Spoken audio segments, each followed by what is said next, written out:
Next on the Broadway Show, a 6-time Broadway veteran, Heidi Blickenstaff, is here to take a walk through her incredible career. We're also catching up with GLEE alum, Lea Michele.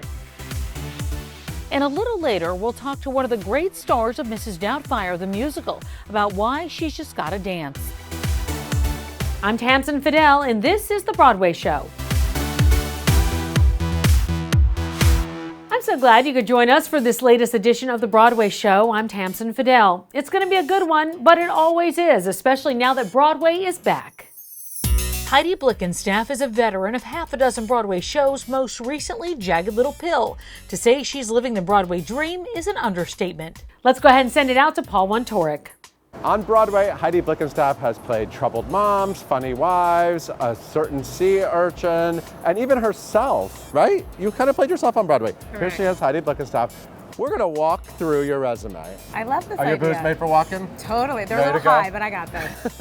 Heidi, this is a Eugene O'Neill, I know. home of the Book of Mormon, which I think you were involved with in readings, I actually. was. Fun I did. fact. Yeah, Fun all fact. the Never workshops. actually. That's true of a lot of Broadway actors. It's A lot of true. credits people don't ever I'm see. in the coffee table book. You are? Okay. Yeah. Yeah, take a look at that. I'm there. More importantly, to me, you were in the Full Monty at Yeah. this theater. I love the Full Monty. I also loved the Full Monty. Was that your Broadway debut? That was my Broadway debut, and it was a total fluke that it happened because I was doing the national tour of the Full Monty, Okay. and then September 11th happened, Right. and like a lot of things on tour, we got shut down. We came home, and when the show opened back up, they had some injuries and some illnesses, and they You were asked, like, I'm ready. I know. Literally, I got the call at like 4 o'clock on some random afternoon and said, "Do you feel like saving a Broadway show today?" My ensemble track was Susan Hershey, but I understudied Vicki Nichols, played by Emily Skinner, Yes. who I was obsessed with, still am. Life with Harold. Yeah, That's you the gotta song. love that man. Yeah. And you did very well, though. I love that show. You also got to hoot and holler as all of your male co-stars Yes. got naked every night. True. The show delivered the Full Monty. It really did. Depending on the lighting each night and where you were sitting. Yeah, well, the women, we always got a good view of it no matter what, and I got to know my co-stars very, very well. Heidi, this is the Lyceum Theater. It's the most beautiful theater, I think, on Your Broadway. name was on this at one point. I know, In crazy. a show called Title of show. Title of Show in brackets. Yeah, Not in parentheses, That's brackets. right, brackets. It's important. And you played Heidi. I played myself. It was actually yourself. I was trying to remember. Yeah, I because mean- they do this show now and the actors take on the. Right, Yeah. it was you. They do it now, literally all over the world, Or do they play regionally. Heidi? Do they play No, Heidi? they play Heidi. They Oh, do not okay, play so you're a themselves. character. They play Heidi, Susan, Hunter, and Jeff, and Larry. And that is the craziest thing in the whole wide world, but this is where we did it on Broadway. Those are your Title of Show cohorts. Yes. It was a meta show. Yep. It was very high concept. It started really small and then it ended up here. Yeah, I know. It always stayed very small, even though we Yeah. ended up in a Broadway house. We were writing a show about writing a show that the audience is watching. But when we were here, you know, luckily, I think people had a really good time. We did not last that long. We were kind How of long did it last? over 100 performances, so we are not in Yes. Joe Allen's. I highly recommend writing your own material because you can write to your strengths. And we all like definitely highlighted the things that we were good at. And what was the big song at the end? I'd rather be, what's the lyric? 9 people's favorite thing than 100 people's ninth favorite thing. Which that is such a beautiful I'd rather be sentiment. 9 people's favorite thing than 100 people's ninth Yeah. favorite thing. That's it, I got it right. Heidi, you played the L'Enfantin Theater 3 times. 3 times. 3 times. I mean, 2 times in one show, but I count it twice because I was two So different first it people. was The Little Mermaid. I understudied the brilliant Sherry Renee Scott, and I played Carlotta. I originated that role. And then I left to go do Title of Show at the Lyceum, and then I came back and played Ursula. Ursula, you guys, Ursula, that's like iconic. That first of all, the hair and makeup and the costume, it was nuts. Amazing. It was stunning. Yeah. You also came back to the theater Yes. to do the Addams Family. Yes, yeah. I replaced the amazing Carolee Carmello in the Addams As Family. Alice? Her name- As Alice Beinecke, Yes. which I never in a million years thought I would ever be cast as that part. I remember going in for it and I was like, Jerry Zaks, what are you thinking? And he was like, you get the part. It was a miracle. But I had the most fun playing that part and meeting these amazing people. at the lunch, and it was just like a really, really, really good time.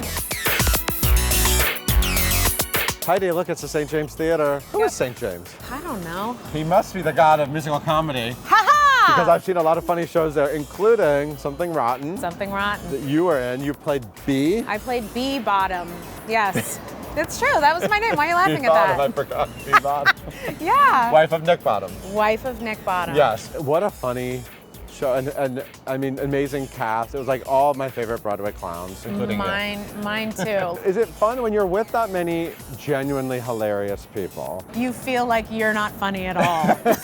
But there must be also a lot of onstage shenanigans. There were some shenanigans, but you know how Broadway shows are, Paul. Like, there's so many moving parts. You can't like suddenly burst into some improvisational wackadoo. But if those were going to be the guys to do it, it would have been Brooks Ashmanskas and Christian Borle, et cetera, et cetera. They certainly could. But we were very well behaved. Jagged Little Pill. Yeah. Was this an album that meant a lot to you, I'm sure? Yeah, of course. Yeah, it was right after I graduated from college, and I definitely, like, you know, tapped into my inner rage monster. But also, those lyrics are so deep. I mean, she's such a poet, and, you know, that album, it was on repeat in my car for a very long time. And so you got to come in because Elizabeth Stanley. Yes, who's my good friend, and I love her. She opened in the show before the pandemic. Yep. Got pregnant. Before she got pregnant, she got nominated for a Tony Award. Nominated for a Tony. For this role. Yes. And she's outstanding, but she got pregnant during the pandemic, had that baby, and was not quite ready to come back when Jagged reopened. And so they called me. You got a call. You know, when you've been sitting on your butt for 18 months wondering if you'll ever work again, I was thrilled to be asked. I know you walk these streets all the time, and every theater has its own memories of people and a role in costumes and audiences. What is it like to sort of look at what you've done? It makes me feel like I have been here a long time, but I'm very grateful. I mean, how long have we been here? Like, is it? Oh my, it's like 30 years, which is hard to believe. That is impossible to believe. But, you know, when you've devoted your life to a life in musical theater and somehow you manage to be in this neighborhood, it's like, it's quite a privilege. Super rich kids with nothing but loose ends. Super rich kids with nothing but fake friends. Gossip Girl is back with a bang. The reboot, streaming now on HBO Max, is the platform's most watched original series to date. And one of the breakout stars is a Broadway vet. Here's Broadway.com correspondent Charlie Cooper. Jason Gotay got his start in theater, and now he has a juicy role in HBO Max's Gossip Girl reboot. We met up where it all began, right here in the theater district. Wanted to discuss Gossip Girl. How huge your first role on TV. Yeah. What does that feel like for you? Could you have ever imagined that you would be there? Absolutely not, no. It's something that all theater actors kind of dream of. You know, we're like plugging away, grinding for that next theater job, and we're like, one day I would love to do a TV show. And actually, it was the last show I did at New York City Center that brought me Gossip Girl. When I did Evita in 2019, our showrunner and executive producer and writer Josh Safran saw the show. He was like, I think this guy would be a fit for this. And then a few months later, I was on a plane to LA to screen test, and that's how that happened. So it's kind of funny that theater brought me my first TV gig.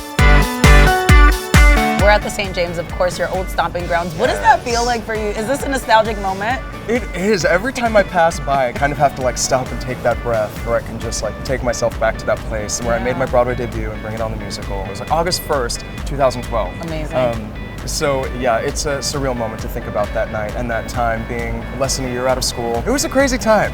Yeah. It was a crazy time. I barely was able to handle it. So it's funny to think back on that. It's wild. Do you feel like your role in Bring It On prepared you at all for your role as Rafa right now in Gossip Girl? No, they're so different. They couldn't be more different. Rafa is very spicy. Talk to me about how you tap into that side of your character. Oh man, he is very spicy, isn't he? A lot of the work is already done for me because Josh Safran and the writer's room has written an amazing script. So right from the beginning, you're seeing that he has these secrets, and you just got to show up and play with the other actors, and a lot of that mood and that vibe is set for you. And the role has actually taught me to like step into that confidence and the strength and the boldness that it takes to to feel, you know, that sexuality and that spiciness, you know what I mean? So it took me a second to find it, but once you're there on set with all the people and your hair, makeup, wardrobe, everyone comes together to make you feel the absolute best that you can feel. You just gotta trust that, you know, that you got it, that it's there in you, and it's been really fun to tap into that. Of course, I can't mention Rafa without mentioning Max. Oh yes. Where's that relationship going? Oh, obviously I can't answer that question. Where is our relationship going? I mean, look, it's been so crazy, that relationship and my storyline, because a lot of people don't know this, but I was learning about where the relationship was going as we were doing it. I wasn't sent all the scripts in the beginning, so I was sent the script for episode 1, 2, you know, and then each episode as it was happening. So I thought things would go one way, and then episode 4, I'm reading a script before we're shooting, and I'm like, oh, that's where you're taking it. So I was kind of along for the ride, just as everybody else is, and so there's a lot of twists and turns to come, definitely, and I know it's a very controversial storyline and people have feelings about it, as they should. I'm glad it's stirring up that kind of conversation, and I think it really rides the line because it's a relationship you almost want to root for, but you know you shouldn't, and it sheds light on how nuanced those conversations are. You know, it's not black and white. Two people can have chemistry and there can be a spark. But then, of course, obviously, you never want someone in a position of authority to abuse or take advantage of that. So, as an actor, it's been a real challenge to step into that, but a really interesting one to kind of unpack. Still plenty more to talk about on this edition of The Broadway Show. Coming up, She's Just Gotta Dance. We'll do the flamenco with one of the great stars of Mrs. Doubtfire on Broadway. Plus, Spring Awakening 15 years later. We'll talk with original cast member Lea Michele. The Broadway Show is back in just a sec.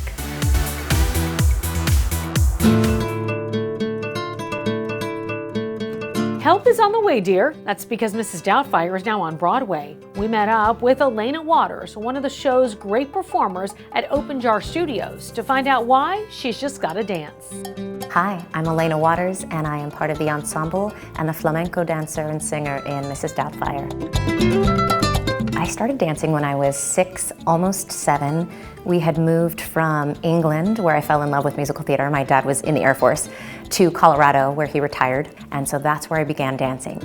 Ballet, jazz, tap, all of those basics. And so from 6, almost 7 on, began my journey. First time on stage. I have a vague memory of being a frog for some kind of Mother's Day tea performance in England. And then in 3rd grade, I got to be Little Red Riding Hood. And so that was at Sunrise Ridge Elementary School in Colorado Springs. And so I remember getting to shine as Little Red.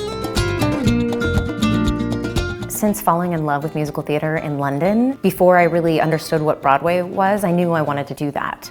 There was a brief moment when I thought about being a veterinarian, but I'm allergic to pretty much all animals and I fainted in the vet's office. But mostly I love to sing, dance, tell stories, and started teaching dance when I was 16. And I went to school for musical theater. I knew that that's what I'm meant to do. And I'm so grateful that I get to be one of those people living my dreams. My Broadway debut was a little strange because I had to agree to a week-to-week contract. I made my Broadway debut as the Anita standby in West Side Story, and somebody was injured, so they had a swing in and then they needed coverage for Anita. So I came in, I learned the show in a week. You know, I didn't have a dressing room. I was sitting outside of the stage management office, like waving to people, hi. We got through opening, and then sometime after opening, one of the women, she came back. They did eventually ask me to come back and replace her, but they wouldn't put it in writing, and since I had already gotten an offer for the Addams Family, I chose to go and get to be a part of my first original musical, which actually Addams Family felt like my Broadway debut. It's actually really amusing to me now because I remember Sergio Trujillo coming up and asking me, do you do flamenco? And I was like, no. And now to actually be the flamenco singer-dancer in Mrs. Doubtfire is like, oh, cool. It was just like an unknown foreshadowing for my future career. To be dancing in Mrs. Doubtfire right now after such a long, arduous pandemic period, what a gift to get to be a part of joy spreading, which is my personal mission in life. I'm really grateful.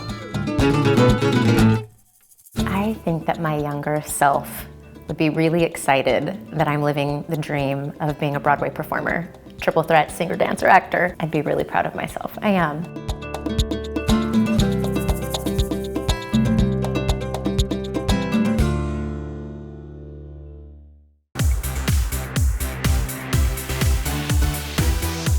The Tony Award-winning Spring Awakening just celebrated its 15th anniversary with a one-night-only reunion concert featuring original cast members Jonathan Groff and Lea Michele.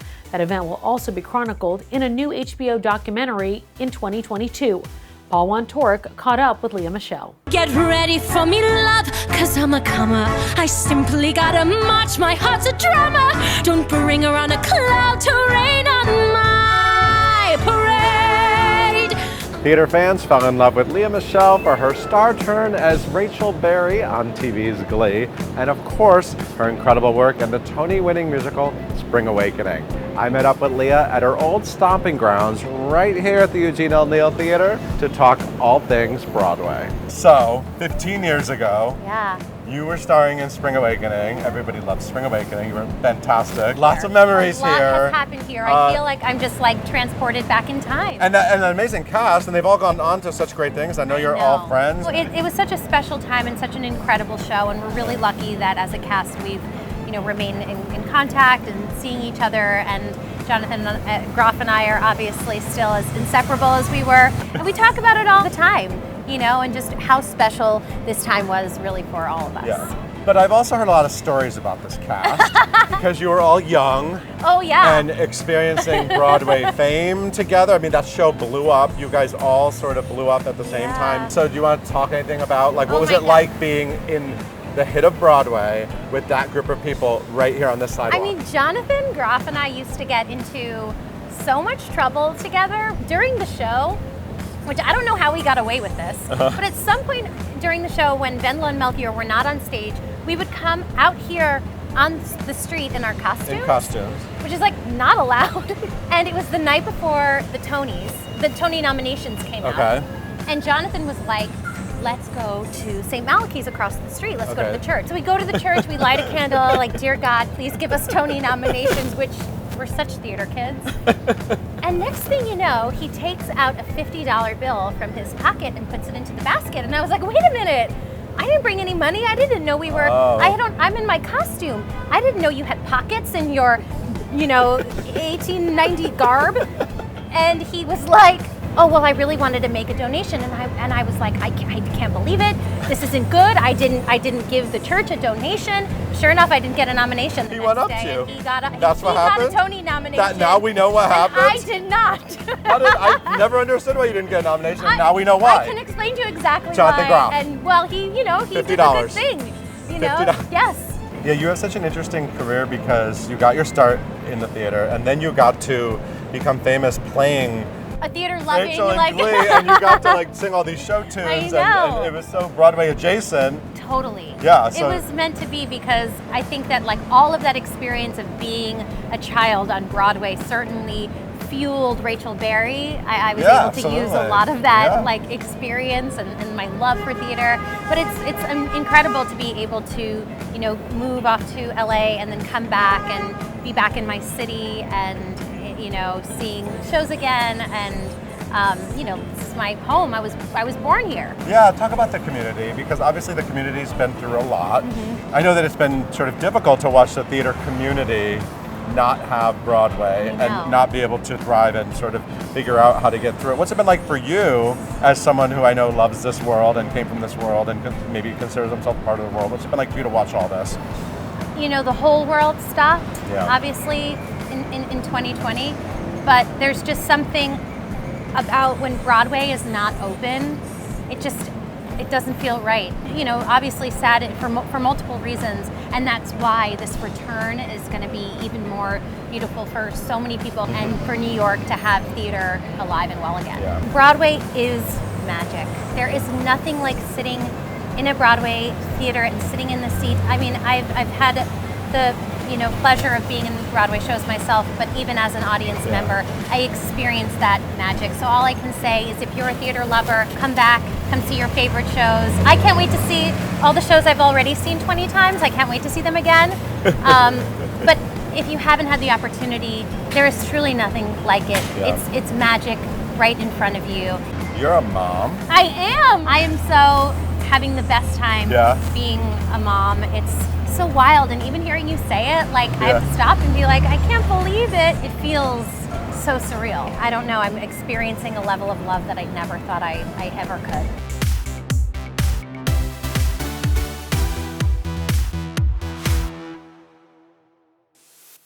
And that's going to do it for us. Until next time, I'm Tamsen Fadal, and this is The Broadway Show.